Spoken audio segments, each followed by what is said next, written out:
Hi, Flip School students. Okay, so today we have a really special lesson for you within our acquisition module to talk about creative financing with flips. And I have brought in one of my mastermind flips that specializes for a very long time. He has studied under Ron LeGrand for a long time as well. So we're going to talk about seller financing today and how to fund our flips using seller financing with Todd Foster. So Todd, do you want to say hi and give us an introduction?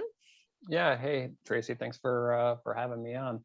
I've been in real estate for 10 plus years now, learned under Ron the Grand. I'm what I would call a pretty house guy.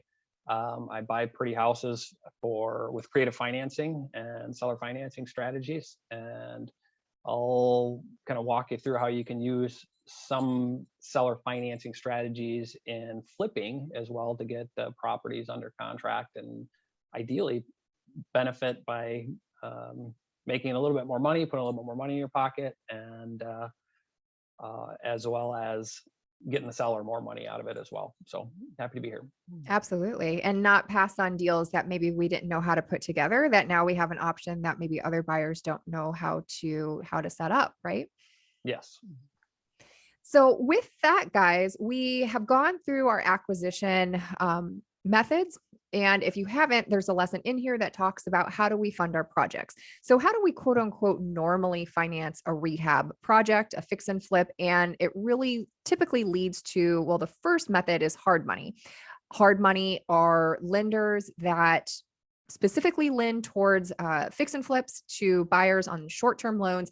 The interest rate is typically higher, but they really collateralize it against the property. They're not financing you personally as if you're going out and getting a conventional loan. So you're paying a higher price, but the accessibility and the convenience is right there, and it's specific towards investors. So private money is also a way. What I really like about private money is that it's negotiable. You can do gap funding with private money as well. And then also personal funds, if you're flush enough to be able to float some of the deal, all of the deal. That's obviously one way that people fund deals. You can blend these and get a little bit more creative between hard money and private money in your own funds.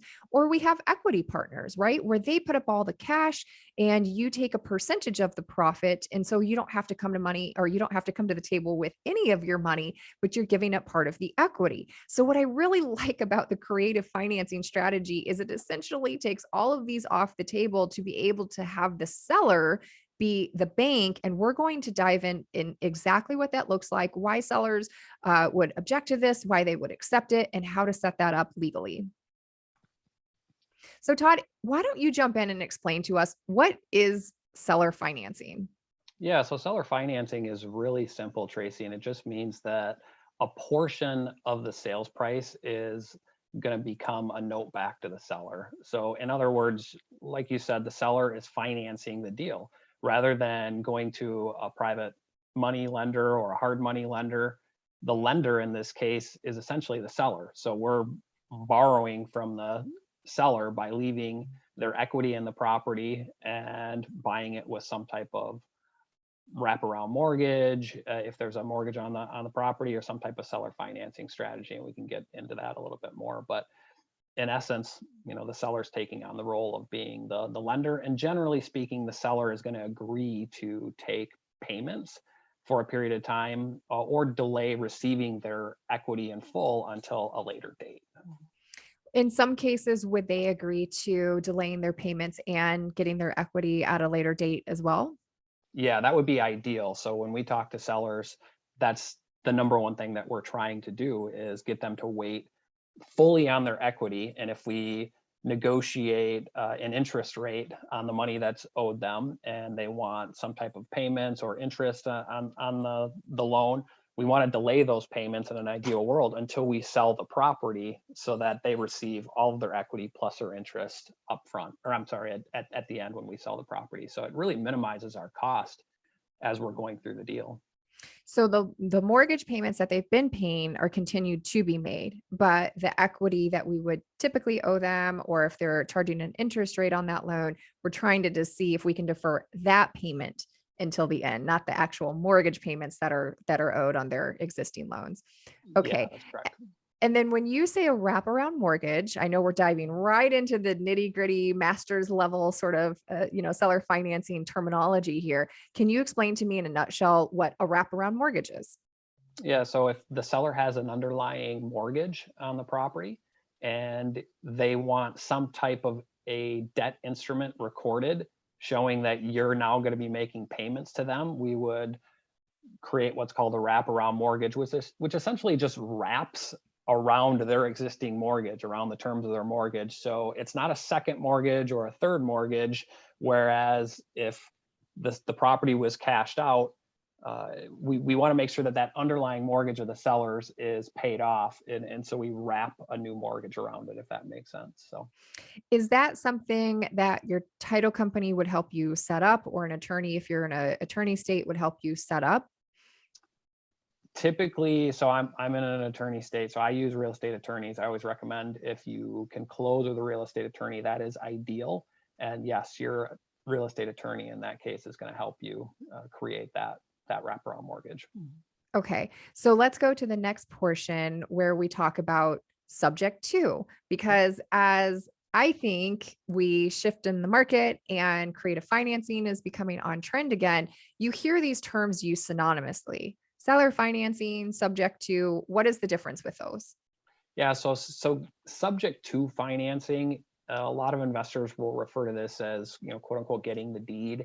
And really all it means is that there's an underlying loan in place on the seller's property and we're buying it subject to that loan. In other words, that loan is not going to be paid off at closing.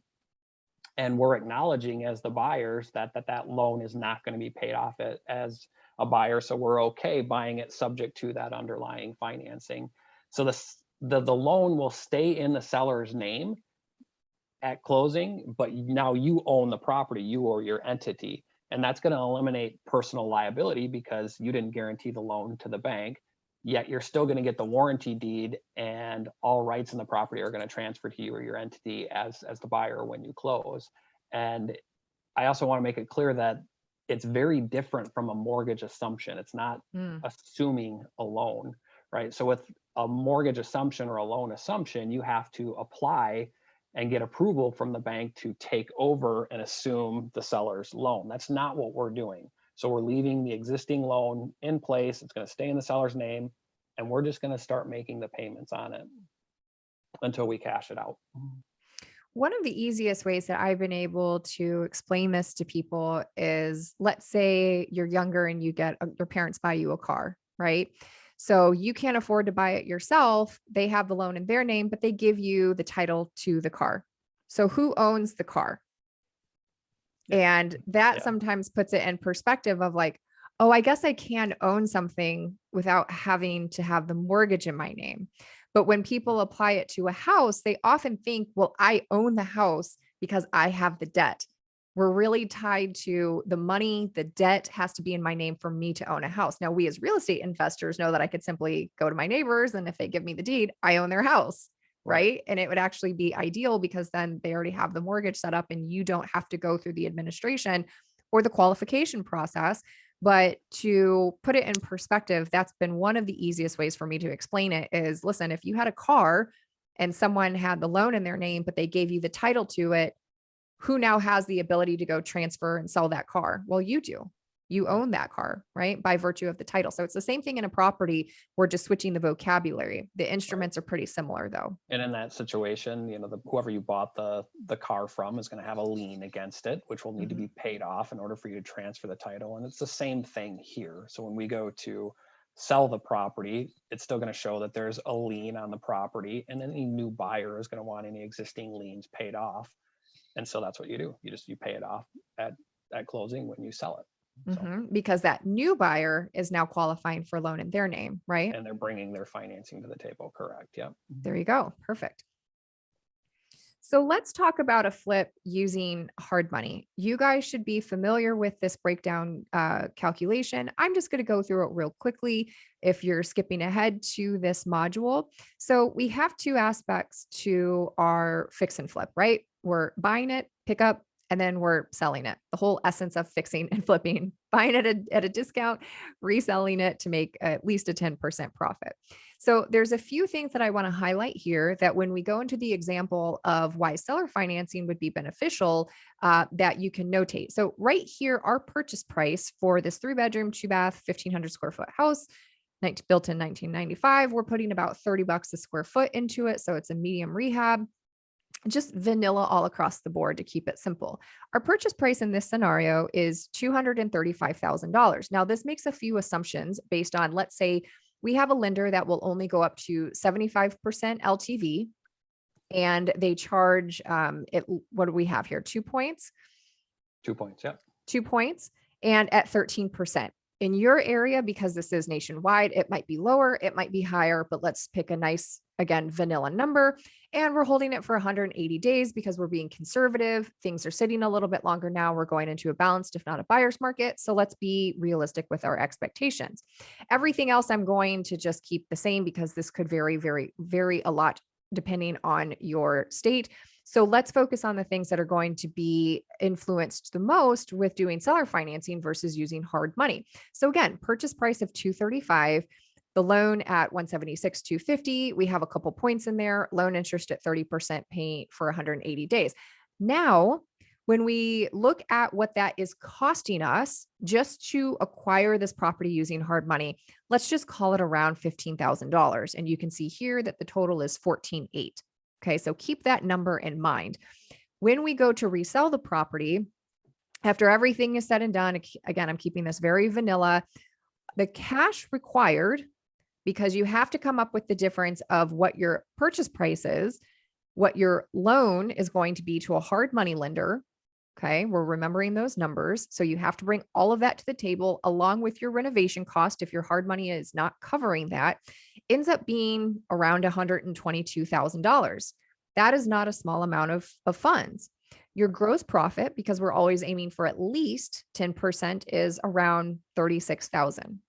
So just take a snapshot of this, or you can go back and forth through our examples. But from a flipper's perspective, this is not unusual. This is actually a pretty vanilla deal and what you would expect in a normal vanilla situation.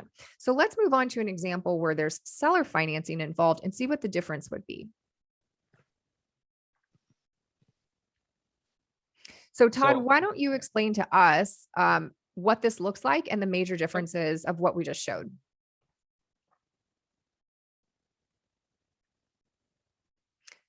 Todd?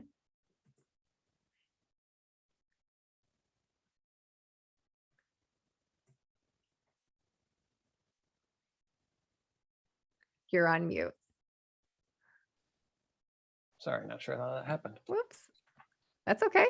So why don't you explain to us the difference? And again, I pointed out those numbers that people need to look at, and you've done you've pointed them out as well. So walk us through the difference of seller financing in this situation versus what we just showed using hard money. Yeah, so let's assume in this first example that, first of all, the property is free and clear. So we have some leeway here in how we structure the deal, but just for simplicity's sake, to kind of compare apples to apples, let's just say first off that with seller financing, we want to try to offer the seller a little bit more money if we can, at least try to make the deal a little bit more attractive, because that's typically one of the reasons why sellers will look at this as even an option.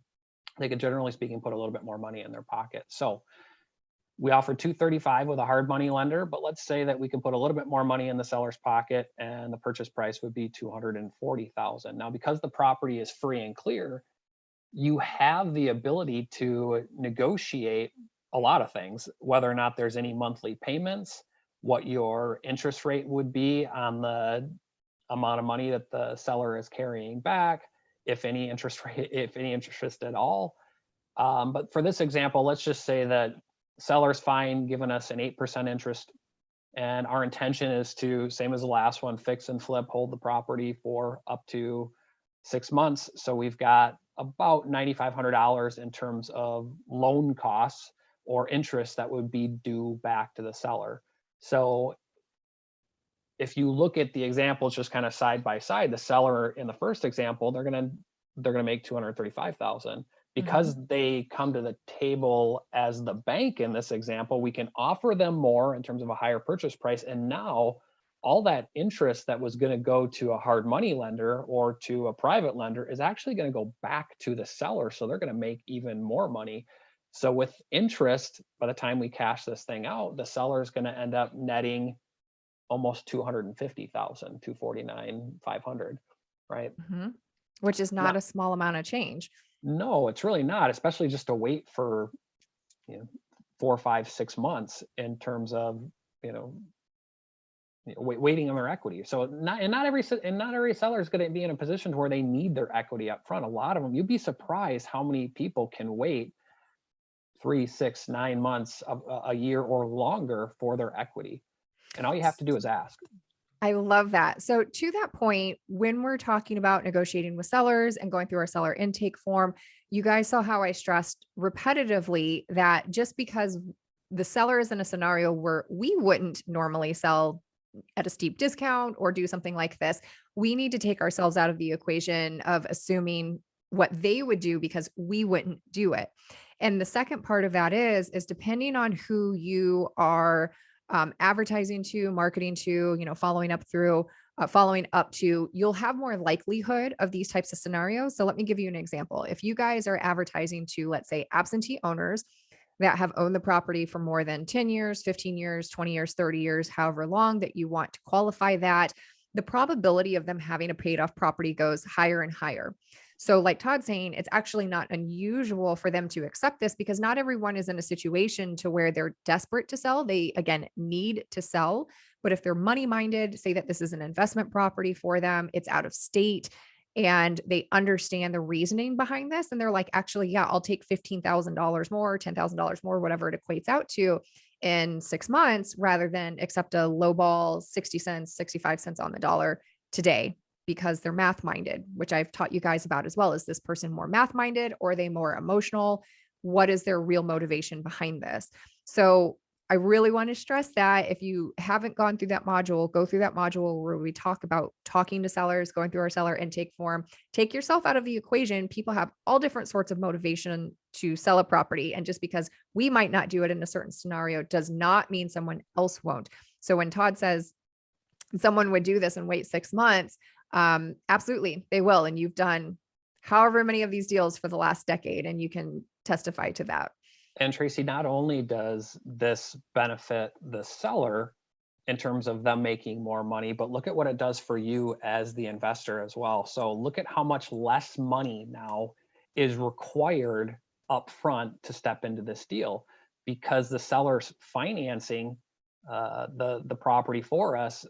The upfront cash required in this situation is 58,000. And what was it on the previous example? 120 some odd, because Mhm. the seller's financing the purchase price. You're not dealing with a lender that's only going to finance you at 75% loan to value. So, and even in this scenario, if we could negotiate that the seller would be willing to take all of their equity and the interest once we sell the property, that's another $9,500 that you might not have to come up with upfront as well. So as opposed to 58,000, maybe it's only 49,000 that you have to come up with out of pocket. So it gives you more flexibility from a financing perspective. It puts a little bit more money in the pocket of the seller. And what do you net out of it? It's still roughly the same or a little bit more. So there's a lot of benefits, and it tends to be a win-win-win for everybody. And all of those terms are negotiable, right? I think I heard you say that with the loan interest, with do I have to make payments in the next 6 months or every month for the next 6 months? Will you accept that at the end? Will you take all of your equity when I sell? All of that's negotiable with the seller, right? Yeah, everything at the end of the day, everything's negotiable. And when the seller doesn't have a mortgage on the property or when it's free and clear, then it's really negotiable. And then you can really get some sweet terms because you're not handcuffed by an underlying mortgage that's on the Mhm. property that already has set terms or set payment requirements. So if the seller, and I think we've got another example coming up where we show a property where there is a mortgage on the home and we end up taking that over. And so we're kind of handcuffed there in terms of what we can do.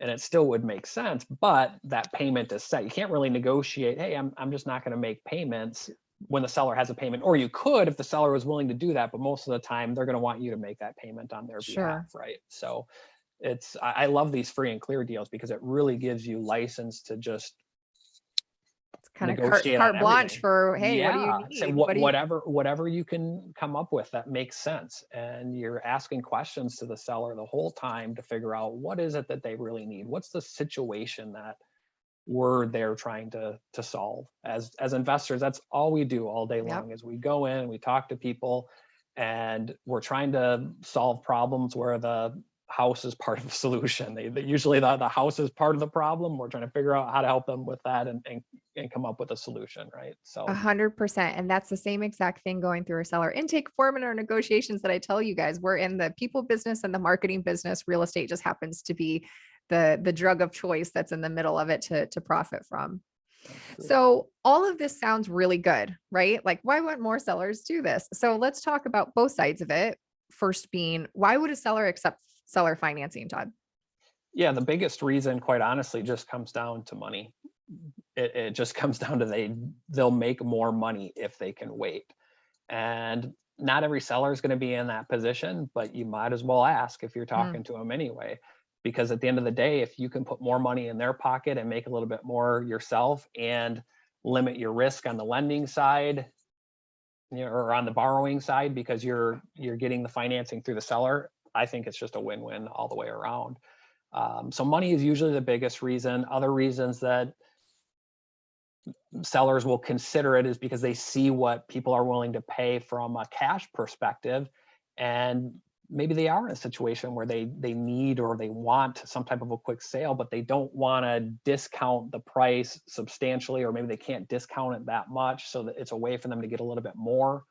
And it's really just a delayed cash sale anyway. hmm Your typical sale, if you're going to sell the property traditionally, it's probably going to take about 3 months, to get a buyer through the qualification process. And so, with us, if we're buying the property with seller financing, turn around doing the flip, we're trying to get them cashed out in 6 months. So it's really not that big of a difference for the seller to consider that from a time frame perspective.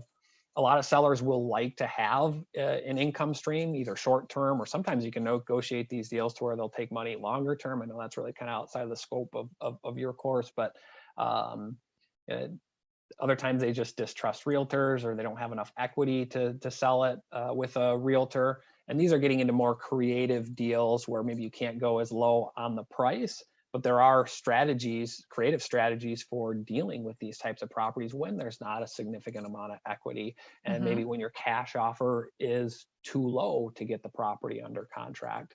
And other reasons, they don't want to go the traditional route for having too many people traipse to their property, or they can't keep the property clean for showings. There's a whole laundry list of reasons why they would do it. And honestly, I've stopped trying to figure out why.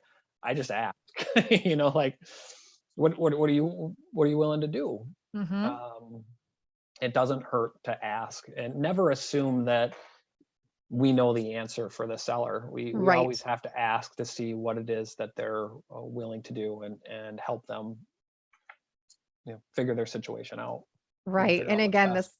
that circles back to the same thing that I've hammered home. And, both of us have been doing this long enough that to this day, I'm still surprised by people's motivations for selling their house. You never know. And I say the same thing. If you go on eBay or go to estate sales or Craigslist or yard sales, people are selling things that maybe you're excited to buy. And you're like, why are you accepting such a low price for Right. this? And they're like, I hate the guy that gave it to me, or I'm tired of looking at it, or someone gave it to me and it's just taking up space. You're like, really? Okay, this is actually a really nice object. I'll take it off Right. your hands for this ridiculously low price if that's how you feel about it. But I Yep. like how you keep stressing that, because again, if you're unfamiliar with the strategy, it might make you a little bit nervous to ask sellers, hey, would you stay on as the bank? Would you wait to take your equity? Because we're so used to, oh, I'm going to get hard money. I need to pay this, all these fees. It's going to be a part of my baking into what I'm going to make or not going to make. So just be open to the idea that you do have to ask, like Todd's saying, just ask people. The worst that they can say is no, right? But especially as we're seeing more inventory, and at the time of this recording, the market is shifting. We're in August 2022. We don't quite know where the things are going to land, but by all measure, there's more inventory. Sellers are a little bit disconnected, I think, from what's happening in the market. But for the educated realtors out there, for the sellers that are willing to face reality, they're going to see that, their house isn't going to fly off the shelf. So for the people that need, operative word being need, to sell and are open to different options, then definitely learn the strategy so you can add it to your list of solutions that you can offer sellers for whatever reason that they want to sell.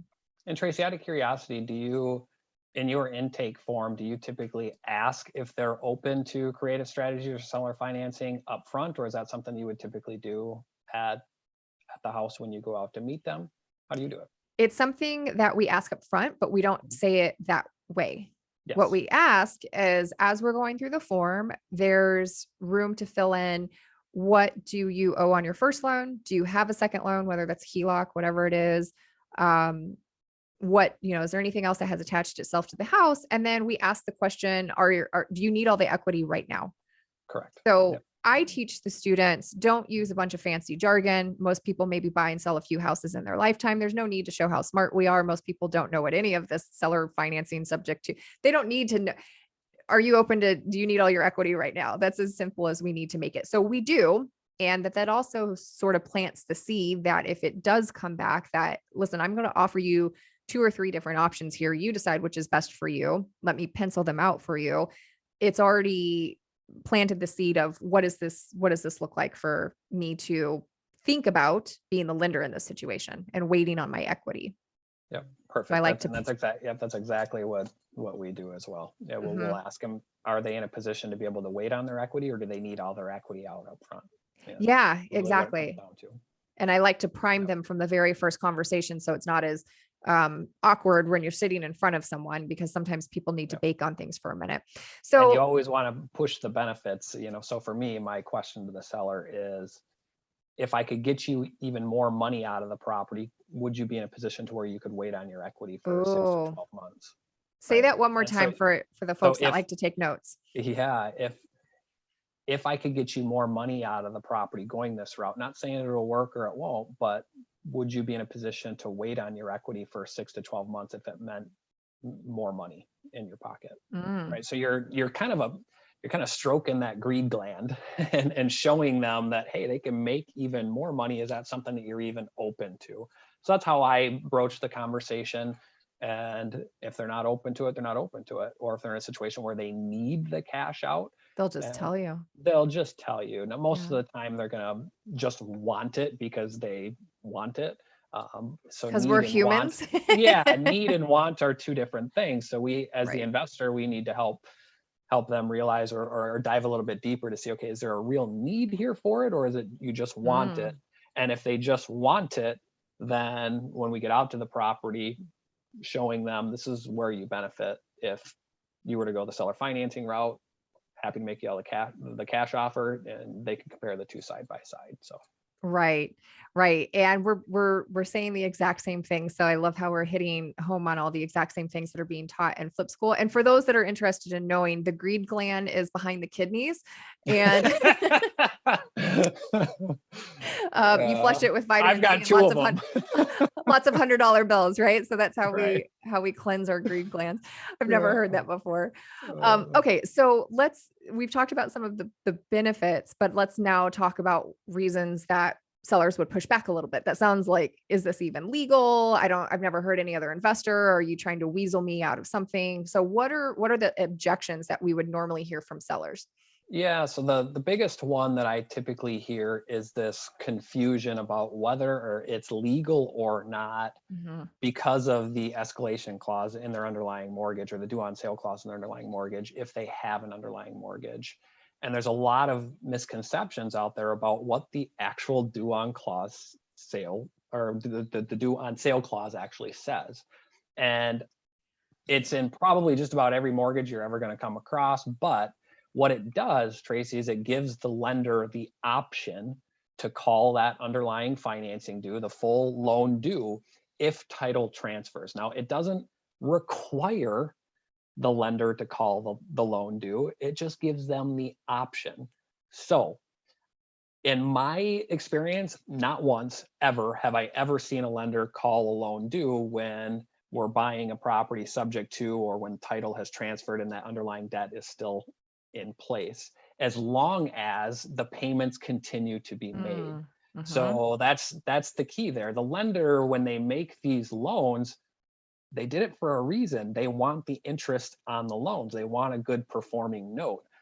And we could always dive deeper into this, but I don't think we really need to, other than to just say it's really, really bad business for banks to be calling performing loans due. So just keep making the payments and you really shouldn't have any issues. Now, worst case scenario, if for whatever reason you're the first one that gets called due, all right. I mean, it's never happened to me, but it'll happen to your students on their first one, right? No. Oh gosh. But if it did, you've got plenty of time to continue what you're doing. I would keep sending the payments in. Maybe they get kicked back to you, maybe they don't.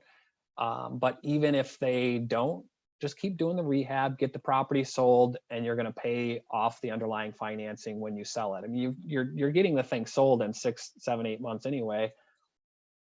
It's you're not going to lose the property to foreclosure any quicker than that. So Right. it's really not that big of a deal. So from my standpoint, now I give you that explanation so that you understand that and your students understand that as the investors, that's what is happening. I would never give that explanation to a seller. So if a seller wants to know what about the due on sale clause, I would simply say it's not an issue. We just keep making the payments on it. And if for whatever reason the loan gets called due, we'll pay it off. That's all they need to know.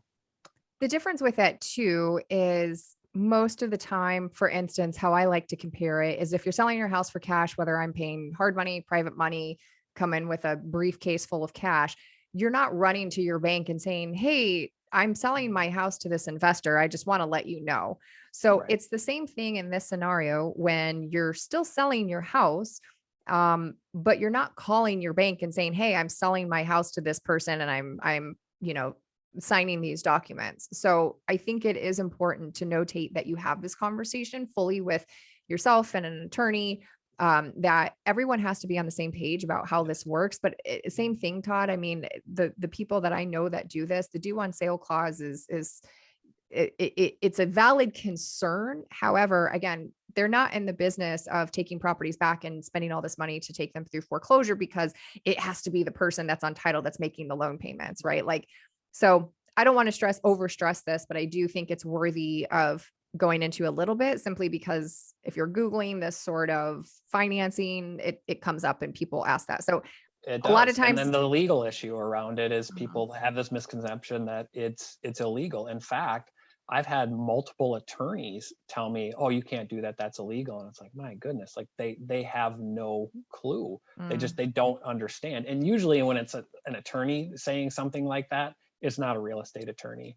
So a common objection that I'll hear from a lot of sellers is, "Hey, can I talk to my attorney first to make sure that this is legal?" mm. And my answer is absolutely. And in fact, we close with an attorney. Now, I want you to make sure, let me ask you, is your attorney, are they a real estate attorney? And they're usually not. And so I would say, okay, well, you want to make sure that you take this to a real estate attorney. But I'll tell you what, because we're closing with a real estate attorney anyway, why don't you just ask them the questions so that you don't get charged by your attorney for it? Save yourself Um, a three, and four, 500 yeah, bucks. yeah, save yourself some fees. And worst case scenario, if that's a really big objection, so when I'm out at the property, if that's the only thing holding up the deal, is they're just kind of a little bit concerned about the legality of it, I will put a clause in the contract that gives their attorney 5 days to cancel the agreement with written notice to the buyer. So it's like I'm giving Mm, the seller an out or a contingency. Now notice, I want a note or something written from their attorney so that they don't just go show Uncle Fred and Uncle Fred says, no, you can't do that, right? So right. that's a way to get the deal moving forward so you can get the property signed up when you're there. And 9 times out of 10, when they make an objection around, oh, is it legal, or can I show it to my attorney first, or can I, really any objection, a lot of times I've found that they just want to see how you're going to handle it. Mm. They just want a good feeling from you, a good comfort level from you that everything is above board and kosher. So we stress that we close everything with a real estate attorney. So yeah, it's absolutely legal. If you need to run it by another attorney, make sure it's a real estate attorney. But why don't we just put a clause in the contract so that we can move forward today, and then you can have them review. I'm sure if they're just going to review it to make sure everything's legal, we're not going to have any issues, but let's put that clause in the contract and let's move forward. Does that sound good? It always does. Which kind of leads into these next things that I'm sure that you hear too is like, how do I know I can trust you? How do I know that my equity is safe? I mean, I've never heard of this before. So how do I know that I'm just not signing my life over to you, never to be seen or heard from again? Yeah. So at the end of the day, the whole trust thing kind of comes back to me. There's a couple of ways that I've handled this in the past. And very few times in my career have I had people come right out and say, "Hey, can I trust you?" Or "How do I know that I can trust you?" In fact, I don't know that I've ever really gotten that direct of a question. It's usually more around, well, how do I know that you're going to make my payments? Or, I mean, how do I know that I'm actually going to receive my equity once the property cashes out? And so for the mortgage payments, there's a couple of things that we can do. We can pay an escrow company, have the escrow company handle it, or Mhm. worst case scenario, you could escrow those payments up front and hold it with an escrow company so they pay it each and every month so the seller could see that money is held in escrow. So there's a lot of ways around that depending on the seller's trust issues. And as far as their equity being safe, it's really really simple. Their equity is safe because it's going to be secured with a note and typically a mortgage back to the property, tying it to the property. So we can't really sell the home without paying them off. And I always tell them, when they want to know is their equity safe, I say, well, it's sure as heck safer here than it is in the stock market. Mm. So, and that usually I almost always, when I say, talk about the stock market, they're like, yeah, that's true. It's definitely safer there. So, or safer in the Real property. estate. Yeah. Yep. Right. So what about if they get into, hey, I can hold the equity for 6 months on this one, but I'm applying for another investment property, or um, will I be able to get another loan if I have this loan? How do you address those objections?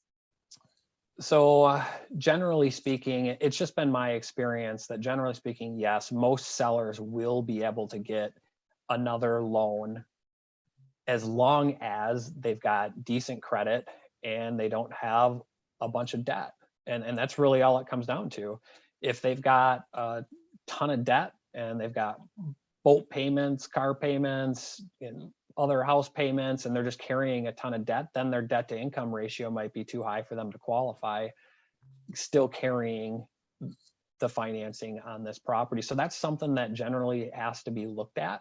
It doesn't usually come up, quite honestly. And so the way I usually like to do this on the front end is I like to feel out what is the seller doing next. Are they Mm. planning on getting another loan in the next 6, 8 months or a year? Are they selling this property so that they can go buy another one, or is this an investment property to where they can hold the finance? So I'm doing all that on the intake to see Hmm. whether or not it's even going to be an issue and something that's going to need to be addressed. If it's an owner occupied property and they're moving on, I always ask, have you already got financing for your next place? Okay, Hmm. is it contingent upon you selling this home, or could you hold it as a rental for a period of time? Like, how did you get qualified for this next property? What were the contingencies there? So I might run through that on the intake just to make sure we're not going to have any issues there, because I don't want that to be an issue for the seller. Right, right.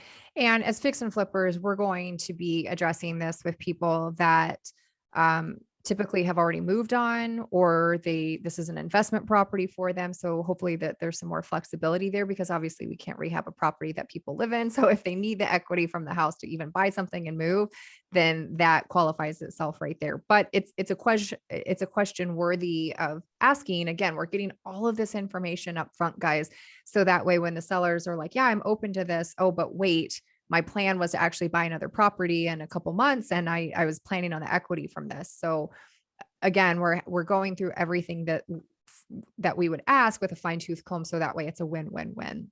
Right.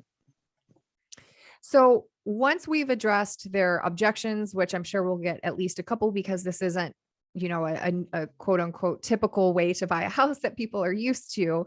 And they're come around to the benefits of it. Now we're going to keep this all above board, go through attorneys, go through a title company, depending on which state you're in, or maybe both. Even if you're in a title state like me, sometimes it's good to have an attorney look over it as well, so everyone feels better about it.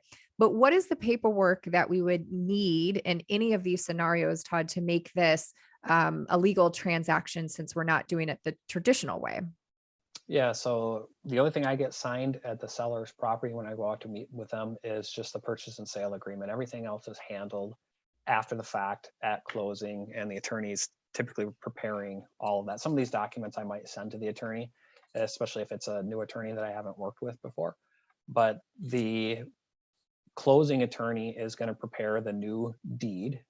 And then I always want to make sure that we also have the what's called an authorization to release mortgage information. So we want to be able to talk to the seller's mortgage company if there's an underlying loan on the property, and get any information we need about the loan, payments, check on payments, all that stuff. So the loan or the lender is not going to talk to you unless you have a signed authorization from the seller or whoever's loan it is. They're just not going to disclose any information to you unless you have some type of authorization. So you need to make sure you get that. A limited power of attorney, giving you the ability to sign on behalf of the seller for any documents that may have been missed. And that'll come up especially if the seller ends up moving out of state, or it's difficult to track down, or they pass away. So we always want to make sure we get a limited power of attorney. I honestly can't remember ever needing to use that, but it's always something that we want to make sure that we have on file. Absolutely. And then I also like to have a letter to send to the lender, especially if I'm going to be holding the financing longer term. Now, if we're doing a fix and flip with it and we're going to be in and out of the deal, I probably wouldn't even send this letter to the lender, but it's just a simple letter that lets the lender know that there's new insurance and a new address to send the statements to. And then I also have a disclosure that I would typically have the sellers sign at closing as well. And that's just an acknowledgement that their mortgage, if there's an underlying mortgage, contains a due on sale clause, and they understand that the loan's not being paid off at this time, and it'll be paid off at some point down the road. So, and you can insert any other disclosures that you have in your course that you give your students, but that's really it. That's all that's really needed. The one thing that I left out is I usually transfer properties into trust. And so there's a couple other documents that you might need if you wanted to do that, but it's not required. You don't have to place the property into a trust. You can buy it through your LLC, and I'm assuming that that's probably how you do it. Mm-hmm. Yeah, I've used trust before, quite a bit back when we were doing a lot of short sales. So for this course, I want to keep it a little bit more simple, but I like how you do at least bring that up. One of the things I want to stress with what Todd's talking about with these authorization guys. So normally speaking, it's your title company that would have a seller's authorization. Now, having worked with so many distressed sellers, that's something that I got up front. It's something that he gets up front too. So that way you're already nominated to be able to speak to lending company, to the HOA, to the mortgage companies, to whoever credit holders might have attached themselves to the property. And that just gets that done up front. And then the LPOA, the limited power of attorney, like he was saying, he hasn't hardly needed to use it, but in the scenarios where people ghost you or whatever the case is, they bury themselves under a rock, just having these covers your butt, because you're putting a lot of money into this property, you're fixing it up, and you need to have control. You need to have control of this property to be able to still push it down the chute towards the disposition, right? To get it sold. So don't ignore these. And oftentimes your title company will have these or the attorney will have them, but I would like to see you guys get them up front like Todd does and just have it part of your package. This is part of the package that we have when we're doing this type of deal. Okay. So let me ask you this.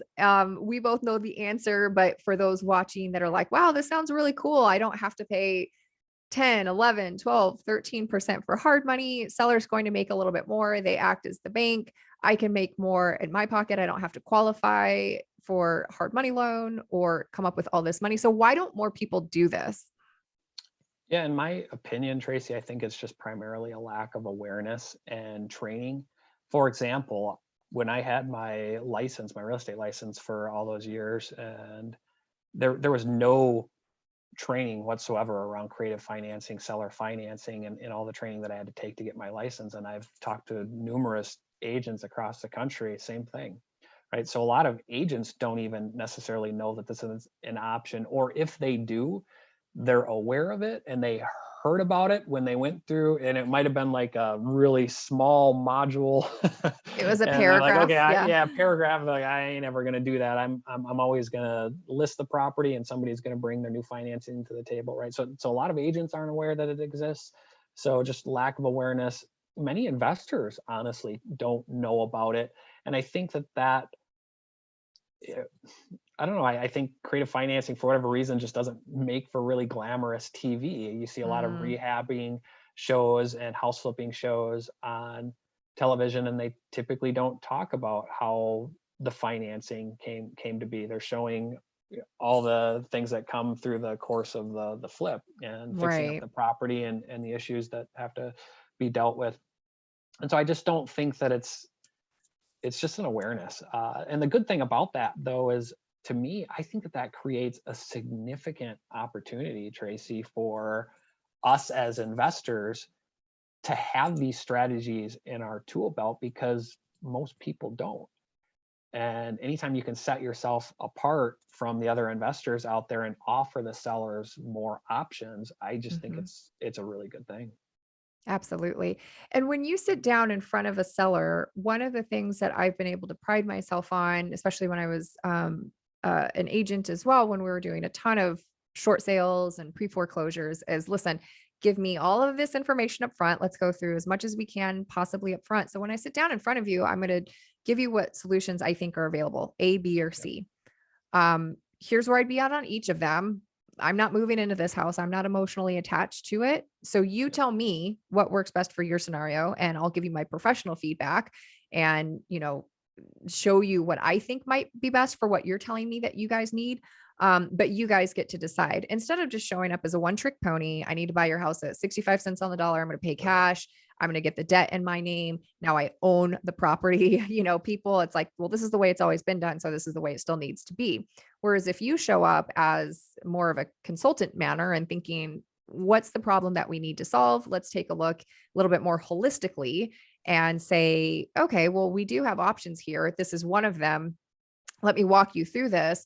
It really is going to set you apart as a resource too. And you're also going to be able to close more deals, because if you only underwrite again as a one trick pony, like, you're going to be leaving money on the table. And as the market shifts, people are going, correct me if I'm wrong, Todd, but I think sellers are going to be more open to a little bit outside of the box, because when they have that pain, they're like, I don't care how we get to that goalpost. I'm just looking for someone that I can trust that is going to do this above the board and get us there. And the whole thing about making more money, that sounds pretty cool too. Yeah. Yeah. I totally agree. I think that there's going to be a lot of opportunity to use creative strategies in the future. Once you hit the next slide, I think that's so. We walked ourselves right Yeah, into that, right? we walked right into it. Yep. Yeah. So what do you see happening as the market is shifting, or just even in general, because you've done this for the past decade when the market has Mhm. just catapulted? We've seen more equity than we thought any of us could have expected to see. And so this might not have been on trend as much because people had such a significant amount of equity that they didn't need to stay on as the bank, right? Right. So talk to what you see happening with this strategy, which has been around since the dawn of deeds, right? Right. Since Right. Ugg and Ook had deeds to their giant caves, and like Right. Ugg's like, hey, will you be the bank? Ugg, yeah, okay, I'll keep it. What do you see happening in the nearish future with the market shifting? Yeah. So I think as money becomes more expensive to borrow with interest rates going up, I think that this just makes a lot of sense. And anytime we see, it's been my experience that anytime we see a change in the market where the market's starting to pull back, there's always a lag in terms of sellers' perceptions in terms of what they can get for their property, right? Mm-hmm. So we just came out of this historic run up in appreciation where you list your property and there's a bidding war. In 24 hours you got 20 people bidding on it. And as we come out of that, I mean, I'm not seeing that anymore in my market or a lot of the other markets and stuff that I work. So I think a lot of sellers are going to be in this position where they think that they can get more for their property, and that kind of anchors them to wanting more for their property. And it's not so much of a culture shock when you come in as just a cash investor, a one-trick pony investor, like what you called it, and you have to make this offer at 60-70 cents on the dollar. And like, wow, like I thought I could get so much more for my home. And we could say, well, you can get a little bit more. Let me show you what that might look like. Can you wait 6-8 months on your equity, and we can put more money in your pocket, right? So I think there's going to be significant opportunity, and we've had these historically low interest rates for such a long time. That creates an environment where, as the investor, you want to be out there You're taking over these incentivized. debt. Yeah, you are. You Mm-hmm. really are incentivized. It's going to put more money in your pocket, and like we've shown, it'll put more money in the seller's pocket as well. I really like that there's no loan approval process. There's no underwriting. There's no contingencies typically when we're doing these seller financing deals. And there's also, and it's really outside of the scope of what we're talking about here, but Tracy, there are creative strategies out there to help sellers who are underwater on their mortgage, or maybe they don't have a lot of equity in their property, or maybe they don't have enough equity to sell it with a realtor. And so learning these strategies, you'll be able to transition and help even more sellers, as you kind of graduate to, doing more deals that maybe aren't just where your exit strategy is to fix and flip it. Mm-hmm. Mm-hmm. And like we've seen, you can also, in many cases, you can eliminate fully the need for out-of-pocket cash. I mean, outside of your repair costs, or you can significantly reduce that out-of-pocket cash that's required to do the deal. So it makes it way more flexible for you as the investor to step into some of these deals when you don't have to find as much money per deal to bring to the table. Absolutely. Well, and I like to say too, because people are oftentimes worried or just thoughtful around, well, how do I fund my first flip? I don't have millions of dollars lying around. So how do I even get the down payment? How do I get the funding? How do I get the cash for the rehab? So even if you're experienced and you've done a ton of deals, we're all in the same position as we were in our first deal, which is there's only so much money any of us have. So you have to think outside of the box. And in this scenario, one thing I want to add to this is when you're able to apply and get like 0% interest rate credit cards that have an introductory offer, say for the first year, you can use that to fund some of your rehab materials. And so you're really only coming up with the labor costs in the interim. So it greatly reduces what you need to bring to the table significantly. So that's another way to think about it. So whether you're doing your first deal or you're doing a handful of deals a month, there's always the challenge of how am I going to fund this in such a way, because there's an infinite, there's a finite amount of funding that any of us have. I don't care how long you've been doing this, we all run into the same challenge of how are we going to fund all these flips, because it's a capital intensive business. Yep. So when the seller is agreeing to all this, we have all those paperwork and authorization signed. But in worst case, let's talk about how do you protect yourself as the investor in these deals? We've done everything to protect the seller, make sure that they're good, but how do we protect ourselves as the investor? Because we're spending all this money, all this time, all this effort to make a couple bucks. What if the seller changes their mind? What if they move? Talk us through that. Yeah, so we've already touched on this a little bit with the paperwork, but if the loan gets called due, if it was me, I would keep sending in the payments and just finish the rehab and get it sold and pay it off. Or worst case scenario, at that point, you could shift and try to bring hard money to the table. If that happens, it's so unlikely that that's going to happen. If the seller passes away, then they're still owed that money, just like anybody else, right? It's just going to go to their estate. And the easiest way to deal with a lot of these issues, if they're hard to get a hold of, is to get that limited power of attorney signed. If the seller changes their mind, that's why we get the deed, so that we own the property. So at the end of the day, if they decide, once you've purchased the property and you're fully into this rehab, and they come back and say, hey, I don't want to do this anymore. Talk to my uncle and he said, yeah, I should Yes. have sold my house to one of these big hedge funds or Yes. something. Yeah. At the end of the day, you're just explaining to them, look, I've got a couple months left on the rehab. We'll get you cashed out as soon as possible. I'm sorry that you changed your mind. That's why you get the deed. That's why you give yourself control. You talked about this up front. We want to be in a position of controlling the deal, so that the seller's not going to come back and make life miserable for us, or make things difficult. How do you handle, I mean, how do you, I guess you don't, if you do creative financing, have you ever had a situation where a seller changes their mind? I haven't had that, knock on wood, but I suppose it could. I haven't. I mean, I haven't used it to the same extent, obviously, that you have, because we have different business models. But when I have used it, it's just an over stressing of the expectations, and everything is written out so a second grader could read it. Yes. And then, what comes to mind too is the purchase and sale agreement. When I have had a seller change their mind to decide to sell me a property for almost exactly how we put it. It was a person that had agreed to sell the property. They went to a cocktail party with their significant other, which had absolutely no legal bearing to the Right. sale. But, people chat, oh, I could have bought it or given you more money, or I get these flyers, let's call someone else. And I was giving her actually a really good deal. And I had to get an attorney involved, and I had to essentially sue her to make her sell me the property. We had a legal purchase agreement, and I held up my end of the deal.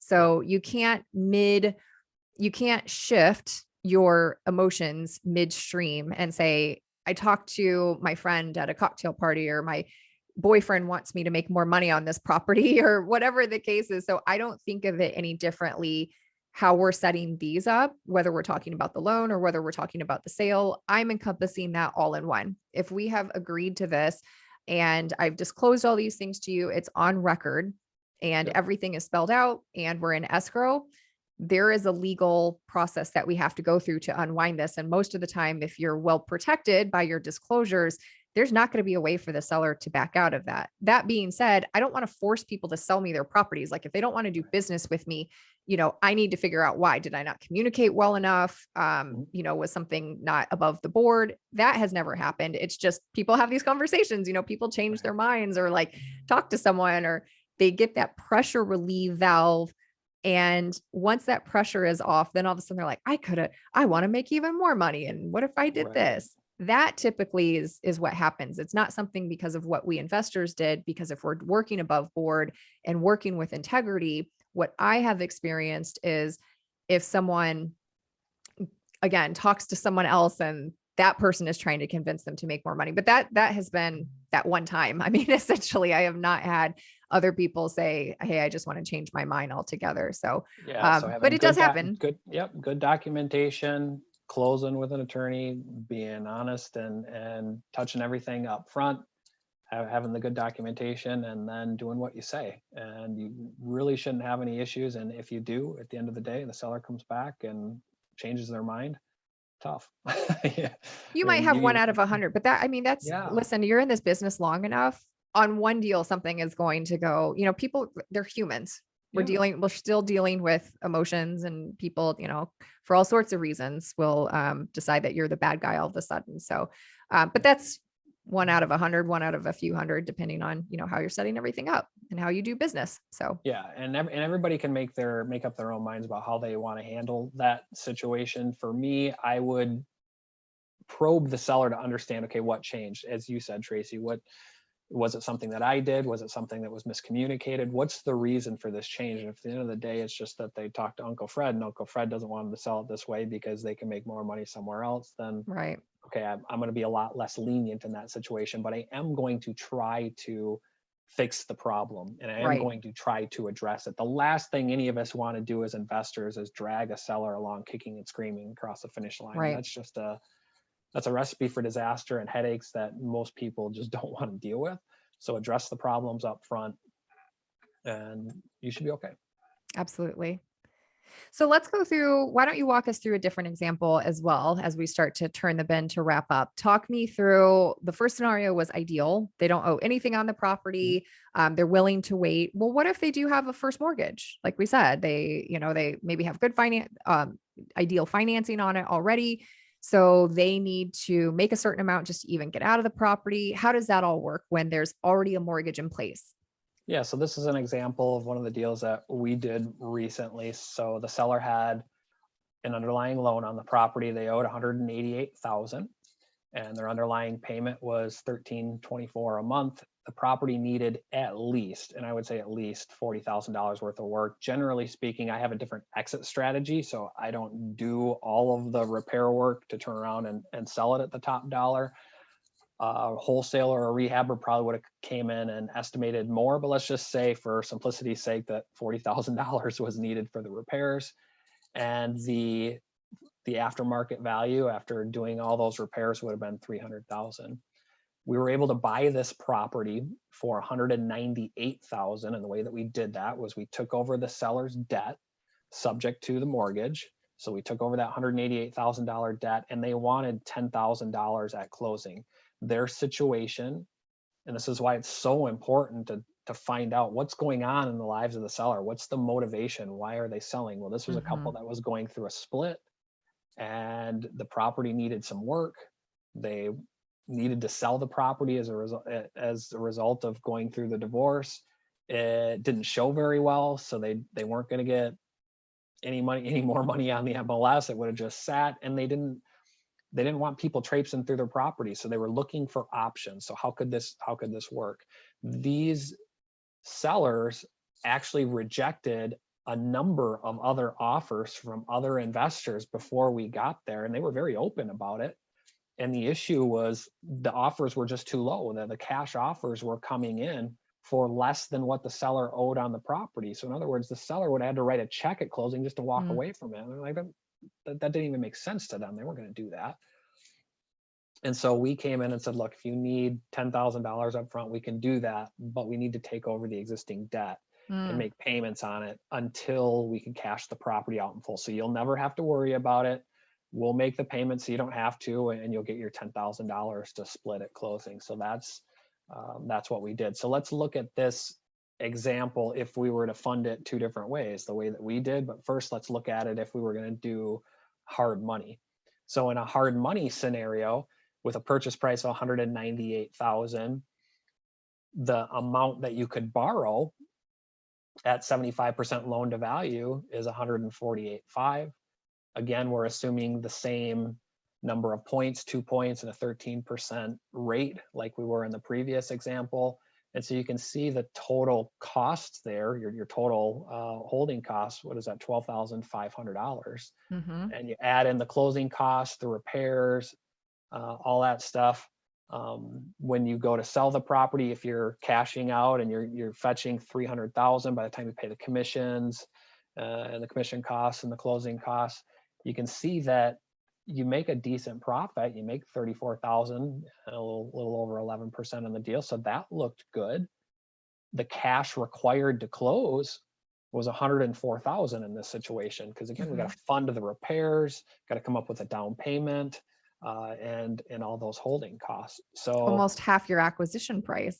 Yeah, so that was one particular option. And honestly, I'm showing this as an example to you guys, but this isn't even something that I presented to them because I didn't necessarily like it. So let's go to the next slide, and I'll show you, how we bought it, and we kind of walk through the differences. And on this note, from a flipper's perspective, what I like that we're highlighting, because that's one of the things is, hey, we're listening for distress, we're listening for need, we're listening for a timeline where they need to sell, is if you're showing up as a flipper, they rejected multiple flippers or rehabbers coming in. And if you show up as the fourth person to say, hey, I can buy this hard money. Oh, that's not even an option at this point. What can I do to still help you solve your problem? Do what I need to do to be able to flip this property. You're showing up as the hero, but also the smart investor. So these people need that relief. But again, most investors aren't going to be educated on these options. Mhm. So let's take a look at the difference. If you're coming in as a one trick pony, can't do this deal because you don't even owe, or you owe more than I can even pay. But what if I set this up differently? So let's talk about them staying on as the bank.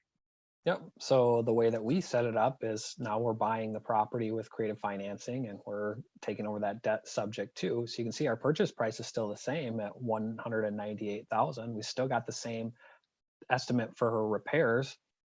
And in this scenario, the loan essentially is just that subject to amount that we're taking over, the 188,000. So that stays in the seller's name and we just start making the payments on it. So your loan cost down there, the roughly 7944, they're roughly 8 grand. That's just 6 months worth of the underlying loan payment that we need to make back to the bank. So that's where that's coming from. So now you can see selling it the same way, we were still going to sell it for that 300,000 sales price, pay the commissions, closing costs, and all that stuff, and look at the difference in what you would net. You actually make more money on this as the investor, roughly $4,500 more, and there's what, $44,000 less that you would have to come up with to Mhm. do this deal. And that's just because the seller's financing all that. It's you're not bringing new financing to the table at 75% loan to value. So it's a lot less capital intensive from the investor standpoint. You make more money as the investor, and the seller still walks away happy getting what they need out of it. And you can actually do this deal and you have less competition. You've helped the Yep. seller, you've made a couple bucks, and you've also exercised your creative financing strategy too. Yeah. So So that's a this is we've eliminated all the hard money costs and put more in, and that money in this situation is going into our pocket as the investor just by knowing how to structure the deal. And this is such a great example, again, simply because when the sellers are in a position to need to sell and they've exercised their other options and no one else knows this stuff, you can come in and say, well, let's at least pencil out what this might look like. Here's the benefit to you. You're going to get closer to that yes. So whether or not they have a loan or don't have a loan, on our seller intake form, this is again why it's important to explore, because at first sellers might say, no, I don't need to do that. I want to cash out. Well, I want to, right? I would like to do that. But once I get rejected over and over and over again, that people don't want to come in here, it smells like smoke. We're going through divorce. Like people can feel how, it's just bad energy in Right. here. And it's just a one buyer after another has rejected us. And then they'll circle back because we're seeing that too. And I'm teaching that too. We stay in touch with people until the house is sold, right? Right. Because in as much as at first they're like, no, you dirtbag, you're not going to buy my house below market value, this much of a discount.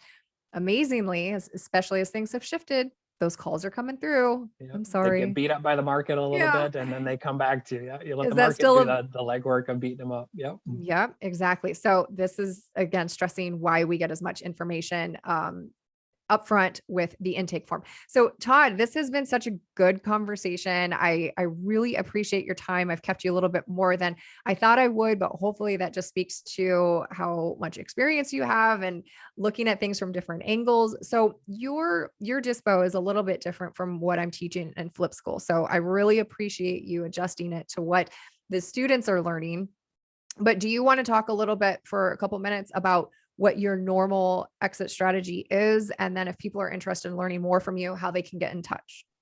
Yeah, so I refer to myself as a pretty house investor, which is a fancy way of just saying I like nice homes in nice areas and I can buy them for a higher price. And a lot of times I can pay full price for homes using these creative strategies and I can still make a substantial profit. Now, a lot of people, when they hear that they instantly think that sounds like total hogwash.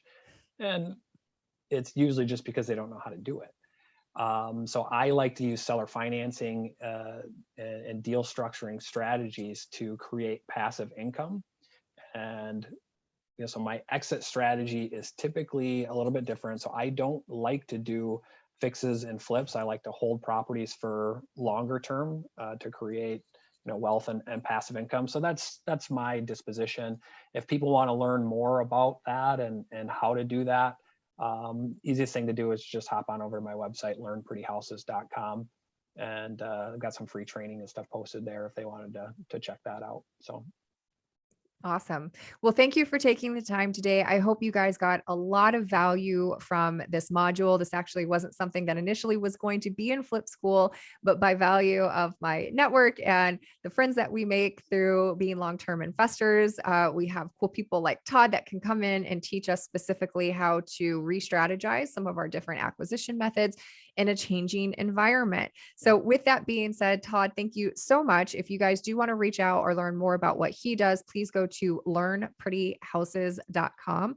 But this will conclude this lesson of Flip School.